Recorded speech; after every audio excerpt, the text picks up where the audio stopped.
Let's do another one. Stay right there. One more. Nice smile. 1, 2, and 3. It'd be easier just keep printing one of each. Here we go. Here we go. Look right here. No one believe. I'm gonna just periodically. Yeah. That's probably good. Now I'm gonna. I think 5. Okay. Else looking at me and smiling, and just Look here. yeah, everybody just looking at me. Well, welcome everybody. I'm Alex Matthews, I'm President and CEO of the Animal Health Institute. And for those of you who don't know, we're the trade association in Washington. Our member companies make medicines for animals. They make flea and tick preventatives. They make practically everything else in between. And it is a real pleasure to welcome you to the 14th annual Pet Night on Capitol Hill. And somebody said to me, well, what's Pet Night on Capitol Hill? There's an easy answer. It's a celebration. It's a huge celebration of the bond between pets and people. And we are thrilled today to have very VIP guests join us. 2 celebrity guests on my Charlie, who plays Mr. Jinx in Little Fockers. In a second. And of course, George, the Great Dane, who plays in a movie called Marmaduke, I believe. And most importantly, Dawn, we're so pleased to have you here. Mike Alexander, probably 2 of the finest trainers you could find anywhere, and 2 of the nicest people you could find anywhere who were gracious enough to make the trek here. And there's some stories behind the story in bringing this little one here to join us. We barely got him onto a plane here. A crate that's as big as a house, but we took care of it. So without more, I suppose what I'm going to do is I'd like to say a few words about training and what it takes to bring an animal like this along and put him or her into a movie. It's a big deal. It takes a lot of work. Mike, how was working with this little one and getting him through Marmaduke? It was really good. I mean, the days were very long. He's a hard worker though, and really good. 14-hour days? On some occasions? Lots of 14-hour days. Yeah, these guys, not just him, all the dogs. There's a lot of dogs in the Marmaduke movie. They all work really hard. I think the dogs had a good time too. Well, looks like it. We sure appreciate it.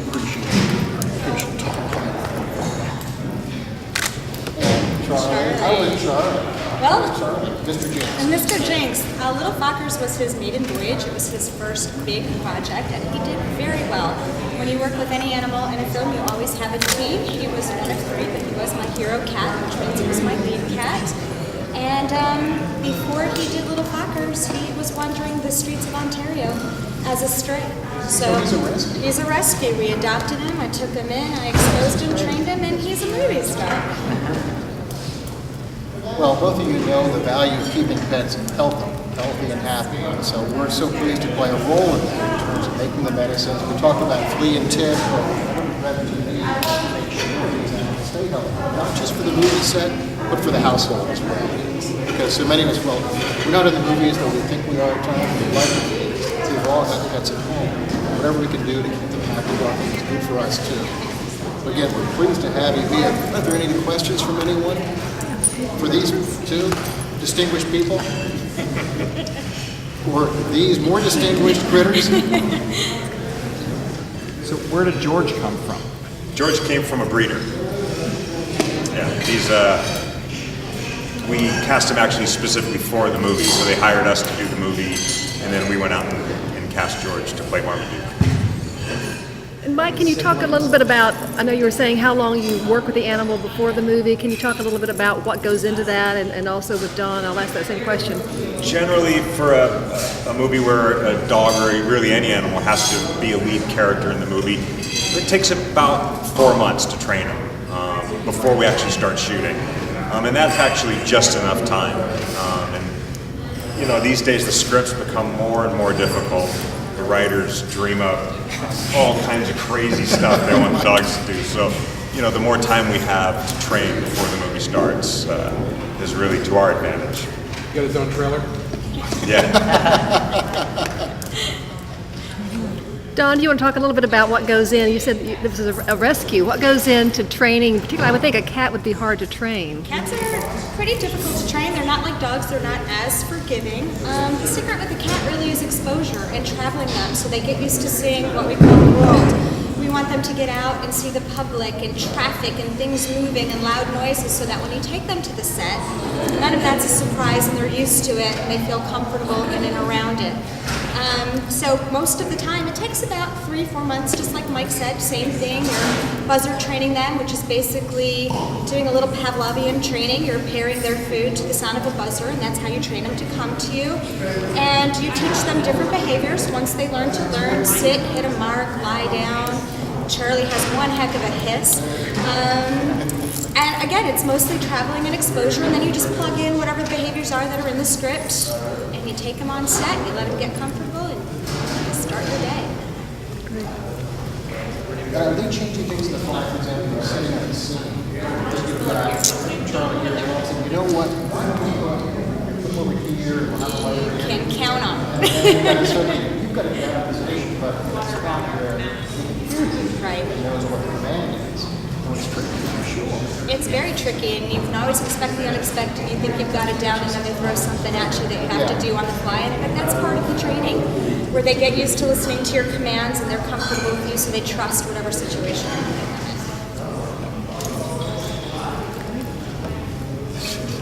Mike, are his brothers and sisters just as big? Yeah. They are. Yeah. Actually, one is even a little bigger. One of the other dogs we used in the movie, Spirit, which is his half-brother, is just a little bit bigger than he is. But you know, after working with him every day, he doesn't look big. Other dogs look small, right? We got a question over here. Oh yeah, very serious question. Tell us a little bit about this. Was it trained for the bathroom in the second film too, or is that just the first? It's all movie magic. Basically, what they were, I probably shouldn't say, shh, don't tell anybody. This is on background? Yeah. Yeah, this is just between us. He was trained to jump up on the toilet position himself, but he doesn't actually use it. He was trained, though, to hit the flesh. So, I don't want to disappoint you. Did they get along well with the actors? For the most part? Yes. Yes. And the actors got along well. They were comfortable. I know for myself, and I'm sure for Mike, I was very fortunate. Yeah, absolutely. For Marmaduke, I mean, Lee was great. Yeah, he was a very dog-savvy person. He had dogs himself, liked dogs, liked George, spent time with them, hung out with them, and so it was really good. So along those lines, you know, what's it like working with De Niro? Well, I'll tell you a little story Enough about the pets. about who we call Bob. We get to call him Bob, Robert De Niro. In the first movie, we had a scene where the cat had to jump up on the table and pull a piece of bacon out of his mouth. So you think, no problem, cat, bacon. Cat hated bacon. So the only way that this cat would go to the bacon is if we soaked it in sardine oil. And Robert De Niro was kind enough to sit there with sardine oil soaked bacon hanging out of his mouth, and he did it take after take, never complained. Completely helpful, great guy. It's not all glamorous. Mike, what about George in the bathtub? In the bathtub? How did he like hanging out in the bathtub and having his He tolerates it. He's not the kind of dog that really enjoys getting a bath, but he tolerates it. I mean, I think his best favorite part of it was when he got to jump out of the bathtub, right, and not feel. He's a very tolerant dog. We love cats and dogs, but I'm assuming you're specifically a trainer for cats and dogs. What is the hardest animal to train? It's not so. I don't think it's so much the animals, what the writers dream up. You know, I mean, anything can be a challenge. They can make something that's almost impossible for us to do with the smartest dog in the world. You know, and it can be difficult to do. So. Dogs are great, cats are good. They all have their quirks and personalities. And how do you feel about now that animation is being used more often? How do you feel about what you do with an actual animal versus what's being done with animation, and how that changes your career? I think most of the time animation, at least from my perspective, they use for stuff that's a little more over the top. Stuff that they actually maybe wouldn't even make that movie 15 years ago because they couldn't do it, but they have that option now.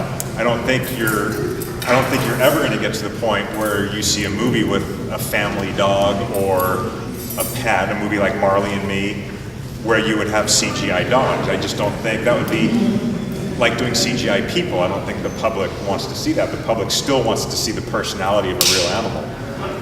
But I think it has its place. I mean, there's been some wonderful CGI animals done, you know. Narnia, the lion they did in that was just fabulous. You know, and the way it interacted with the kids and everything else, and the expressions, it just wouldn't be something that would be the same with the real lion. Not that you couldn't do something with the real lion, but I don't know that it would tell the same story. So I think it's a good thing, and I don't think it really threatens real animals, you know, working in the movies. I like to look at it as it's an enhancement, and it helps us for things that, like Mike was saying, would be hard to do with the real animals. So it's sort of a camaraderie. And I agree, I think people always want to see a live animal as a family dog, family cat, because it's heartwarming, and everybody relates to that. You know the difference between real cat, real dog as compared to something that's computer generated. Did George and Charlie have the aspirations to meet the first dog? They what? They have the aspirations to meet the first dog of Obama? He already is an artist, Oh, so it doesn't matter. We walked across the street, we were hoping to see Mr. Obama, but we didn't. Maybe he'll show up here tonight, right? You never know. You never know. You never know. You never know. When he hears George is here. Well, Mike had a great story too when you were walking across the Capitol grounds and people would say, "Oh, Marmaduke, Marmaduke." And Mike said, "Actually, that is Marmaduke."